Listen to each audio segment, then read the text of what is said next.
नमस्कार दोस्तों, ocean of knowledge में आपका बहुत बहुत स्वागत है।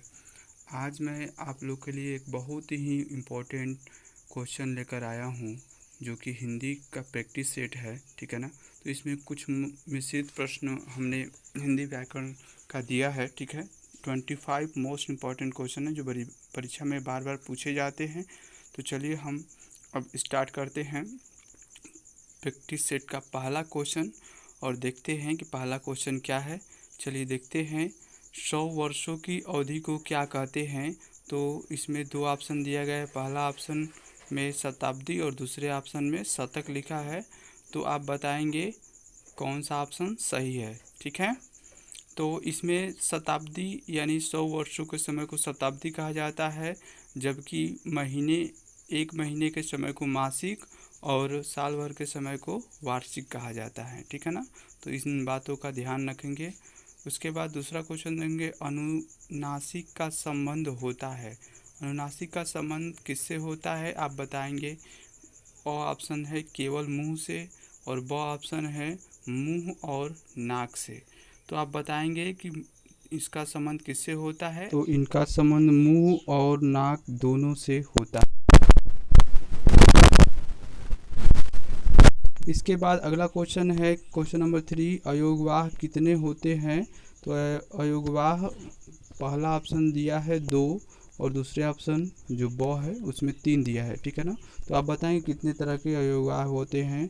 तो अयोगवाह 2 प्रकार के होते हैं। कौन कौन से? तो ध्यान देंगे कि हिंदी व्याकरण में आप अनुस्वार और विसर्ग जो पढ़े हैं वो अयोगवाह कहलाते हैं। ठीक है ना। अब देखेंगे क्वेश्चन नंबर 4 क्या है। सीता गई है। सीता गई है, इसमें बताएंगे कि कौन सा काल है। ठीक है ना। यानी कि कौन सा इसमें काल होना चाहिए। तो आप बताएंगे इसमें समान भूतकाल है। सीता गई है यानी कि सीता तत्काल, ठीक है ना, हाल ही का समय को दर्शा रहा है। ठीक है ना। तो ये सामान्य भूतकाल है। ठीक है ना। अगला क्वेश्चन देखते हैं, सर्वनाम कितने प्रकार के होते हैं? तो बताएंगे आप लोग कि सर्वनाम कितने प्रकार के होते हैं। कितने प्रकार के होते हैं मित्रों? 6 प्रकार के होते हैं। ठीक है ना। हिंदी में सर्वनाम कितने प्रकार के होते हैं? हिंदी में सर्वनाम कितने प्रकार के होते हैं? 6 प्रकार के होते हैं। ठीक है। तो ध्यान रखेंगे, इस तरह के क्वेश्चन बहुत सारे एग्जाम में पूछे जाते हैं। ठीक है ना।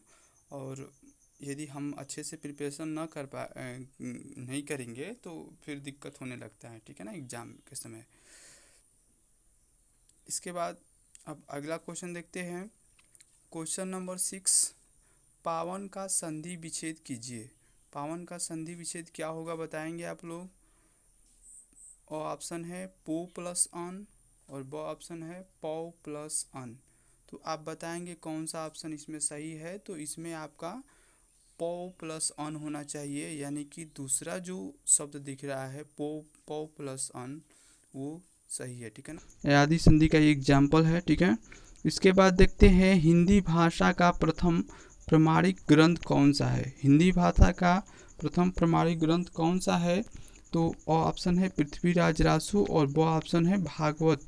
तो इसमें देखेंगे ऑप्शन यानी पृथ्वीराज रासो जो है हिंदी भाषा का प्रथम प्रमाणिक ग्रंथ है। ठीक है। इसके बाद नेक्स्ट क्वेश्चन देखते हैं, निम्न में से कौन सा भक्तिकालीन कवि है? निम्न में से कौन सा भक्तिकालीन कवि है? ऑप्शन बिहारी है और ब ऑप्शन तुलसीदास है। तो बताएंगे कि कौन सा इसमें है। तो इसमें बिहारी जो है वह भक्तिकालीन कवि नहीं है, जबकि तुलसीदास भक्तिकालीन है और ये राम भक्ति शाखा से संबंधित है, राम के उपासक थे। ठीक है ना। इन्होंने रामचरितमानस को लिखा। ठीक है।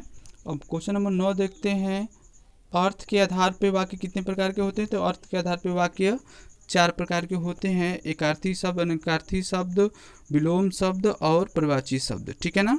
तो ध्यान देंगे कि एकार्थी शब्द, विलोम शब्द, प्रवाची शब्द और अनेकार्थी शब्द। इसके बाद देखें उपमा अलंकार में कुल कितने तत्व होते हैं? तो उपमा अलंकार में कुल कितने तत्व होते हैं? तो 4 तत्व होते हैं। ठीक है ना। उपमा अलंकार में कुल 4 तत्व होते हैं। ठीक है। अब इसके बाद अगला क्वेश्चन देखते हैं, मैं कौन सा पुरुष में आता है, बताएंगे मैं कौन से पुरुष में आता है। तो मैं आपका मध्यम पुरुष पहला ऑप्शन दिया है और दूसरा दिया है उत्तम पुरुष। तो बताएंगे कि कौन सा पुरुष में आएगा। तो ये उत्तम पुरुष में आएगा, ठीक है। मैं और हम लोग या हम, ये उत्तम पुरुष में आता है, जबकि तू, तुम लोग, आप लोग, ये सब मध्यम पुरुष में आता है, ठीक है। तो इसका विशेष ध्यान रखें, ठीक है ना। अब देखते हैं क्वेश्चन नंबर 12, चौपाई में कौन सी मात्रा होती है। तो चौपाई में कितनी मात्रा होती है, ठीक है। तो चौपाई में कुल 16 मात्राएं होती है। यह सममात्रिक छंद है, ठीक है ना। और इसमें कुल 4 चरण होते हैं, ध्यान देंगे। कितने चरण होते हैं, 4 चरण होते हैं। सब में 16 मात्राएं होती हैं। क्वेश्चन नंबर 13 देखेंगे, त वर्ण का उच्चारण स्थान बताएंगे। त कहाँ से उच्चारण किया जाता है, तो दंत से उच्चारण किया जाता है, ठीक है ना। क्योंकि त का उच्चारण जब करते हैं तो दांतों से क्या होता है, ध्वनि टकराती है, ठीक है ना। और क का उच्चारण कंठ से किया जाता है। क वर्ग के जितने भी वर्ण आते हैं वो कंठ से उच्चारण किए जाते हैं। आप देखें क्वेश्चन नंबर 14, महाकाव्य के कितने सर्ग होते हैं। तो महाकाव्य के कितने सर्ग होते हैं, इसके कुल 8 सर्ग होते हैं। कितने होते हैं, 8 सर्ग होते हैं। इसके बाद देखेंगे कंठालू वर्ण कौन सा कहलाता है। कंठालू वर्ण, अगला क्वेश्चन है कि कंठालू वर्ण कौन सा कहलाता है, यानी कंठतालु लिखा है, ये कौन सा वर्ण कहलाता है देखते हैं। तो इसमें अ जो ऑप्शन है वो बिल्कुल करेक्ट है, ठीक है ना। ए और ऐ को जब प्रोनाउंसिएशन करते हैं, उच्चारण करते हैं, तो कंठ और तालु होता है, इसकी ध्वनियाँ इस वजह से ये कंठतालु वर्ण कहलाता है, ठीक है, ध्यान देंगे। इसके बाद ऐसे क्वेश्चन एग्जाम में बहुत सारे पूछे जाते हैं। आप इन सभी क्वेश्चनों को बहुत ध्यान से देखिए, ठीक है ना। और इसको हो सके तो इसको नोट डाउन भी कर लीजिए, ठीक है। क्वेश्चन नंबर 16 है, पार्श्विक वर्ण कौन कहलाता है। कहलाता है, बताएंगे। को ऑप्शन है ल और ब ऑप्शन में है फ। तो आप बताएंगे कौन सा ऑप्शन सही होगा। तो इसमें ल जो है वो पार्श्विक वर्ण कहलाता है। ल जो है पार्श्विक वर्ण कहलाता है, ध्यान देंगे, ठीक है। ल पार्श्विक वर्ण हो जाएगा। इसके बाद अगला क्वेश्चन देखते हैं। इसमें 17, ख वर्ण किसमें आता है। ख वर्ण किसमें आता है, बताएंगे कि अ ऑप्शन है अल्प प्राण और ब ऑप्शन है महाप्राण। तो ख जो होगा, क के बाद ख आता है ना, तो दूसरा और चौथा जो वर्ण होता है वो महाप्राण होता है, जबकि पहला, तीसरा और पांचवा जो वर्ण होता है वो अल्प प्राण में आता है, ठीक है। तो ऐसे क्वेश्चन एग्जाम में अनेकों बार रिपीट होते हैं, ठीक है ना। तो ऐसे क्वेश्चन को तो आप बिल्कुल जाइए, ठीक है ना, बिल्कुल याद कर लीजिए, ठीक है। चलिए अगला क्वेश्चन 18 नंबर क्वेश्चन देखते हैं। अर्ध स्वर किसे कहा जाता है। यहाँ पे देखेंगे अ ऑप्शन में दिया है और ब ऑप्शन में दिया है ल और व।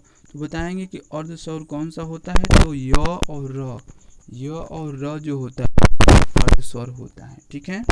अर्ध स्वर मतलब कि जो स्वर की तरह ही कार्य करता है और थोड़ा सा उसमें क्या होता है, व्यंजन की तरह भी ध्वनियाँ कहीं कहीं टकरा जाती है, मुंह में थोड़ा बहुत टकराती हुई नजर आती है, तो इस वजह से उसे अर्ध स्वर कहते हैं, ठीक है।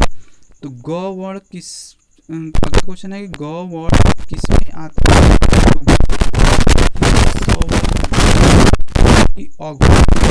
तो यहाँ पे अघोष होगा, ठीक है ना। ध्यान देंगे कि पहला, तीसरा, पांचवा जो होता है अघोष होता है, ठीक है। हिंदी अगला क्वेश्चन देखेंगे, हिंदी में ध्वनियाँ किस प्रकार की होती हैं।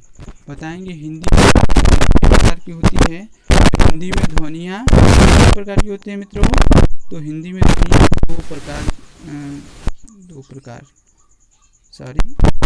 हिंदी में ध्वनियाँ दो प्रकार की होती है। कौन कौन से, एक होता है व्यंजन ध्वनियाँ और एक होता है स्वर ध्वनियाँ, ठीक है ना। तो ये दो प्रकार की ही ध्यान रखेंगे। अब इसके बाद नेक्स्ट क्वेश्चन देखेंगे 21, क्वेश्चन नंबर 21, अधिकरण कारक का चिन्ह क्या होता है? अधिकरण कारक का चिन्ह क्या होता है? यदि आप कारक पढ़े होंगे तो कारक का चिन्ह आप अधिकरण कारक का चिन्ह उसमें पढ़ने को मिला होगा, कर्ता ने कर्म को अधिकरण से ऐसे आता है, तो उसमें आपको अधिकरण कारक का चिन्ह मिला हुआ में और पर जो है अ ऑप्शन वो बिल्कुल करेक्ट जवाब है, ठीक है ना। तो ये आपका वो ऑप्शन जो होगा बिल्कुल करेक्ट हो जाएगा, ठीक है ना। अब देखेंगे क्वेश्चन नंबर 22, अष्टछाप का जहाज किस कवि को कहा जाता है? ऑप्शन है सूरदास और वो ऑप्शन है कबीरदास। तो इसमें सूरदास को अष्टछाप का जहाज कहा जाता है क्योंकि अष्टछाप में ये सबसे प्रमुख कवि थे, ठीक है ना। 8 कवियों में ये सबसे प्रमुख कवि थे, ठीक है ना। और ये कृष्ण भक्ति शाखा के कवि थे, कृष्ण उपासक हैं, ठीक है ना। और इनकी कुछ रचनाएं जो आप लोगों ने पढ़ा होगा, साहित्य लहरी, सूरसागर, ठीक है। तो क्वेश्चन नंबर 23 को देखते हैं, कर्कश का विलोम शब्द बताइए। तो कर्कश का विलोम शब्द हो जाएगा, वो ऑप्शन में दिया है मधुर्य और वो ऑप्शन में दिया है मधुर। तो आप बताएंगे कौन सा ऑप्शन सही होगा। तो यहाँ पे आपका बिल्कुल ब ऑप्शन जो होगा वो बिल्कुल करेक्ट जवाब हो जाएगा, ठीक है ना। यानी मधुर जो शब्द है वो आपका सही आंसर होगा, राइट आंसर होगा, यानी कि ब ऑप्शन, ठीक है ना, मधुर, कर्कश का मधुर, ठीक है। अब अगला क्वेश्चन देखते हैं 24, राष्ट्रीय नाट्य विद्यालय कहाँ है? राष्ट्रीय नाट्य विद्यालय कहाँ है, ठीक है ना। ये क्वेश्चन बहुत ही इम्पोर्टेंट है, ठीक है ना, परीक्षा में पूछा भी गया है। और ऑप्शन है नई दिल्ली और वो ऑप्शन है लखनऊ। तो आपको बताना है कहाँ है, नई दिल्ली है कि लखनऊ है। तो नई दिल्ली है, ठीक है ना। आप बिल्कुल इस क्वेश्चन को रट जाइए, ठीक है ना। इस तरह के क्वेश्चन तो एग्ज़ाम में बनते हैं, ठीक है। तो इस तरह के क्वेश्चन आप एग्ज़ाम में बिल्कुल करके आइए, ठीक है ना। अब देखते हैं क्वेश्चन नंबर 25, प्रतिदिन में कौन सा समास है? प्रतिदिन में कौन सा समास है मित्रों? तो इसमें बताएंगे जिस शब्द के पहले अव्यय हो, पहला शब्द अव्यय हो, या कह ले कि वो उपसर्ग जिसमें जुड़ा हुआ हो, वो शब्द क्या होता है? अव्ययी भाव समास कहलाता है। तो यहाँ पे प्रतिदिन अव्ययी भाव समास हो जाएगा। और यहाँ पे पहला जो ऑप्शन होगा वो बिल्कुल करेक्ट जवाब हो जाएगा, ठीक है ना। तो ध्यान देंगे, जैसे प्रतिदिन हो गया, आजीवन हो गया, आजन्म हो गया, ठीक है ना, या यथासंभव हो गया। तो इस तरह के जो क्वेश्चन आपको पढ़ने को मिलेंगे, हाथों हाथ भी इसका एग्जाम्पल है, ठीक है।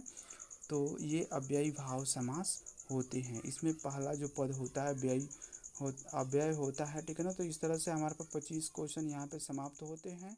और आज की वीडियो में बस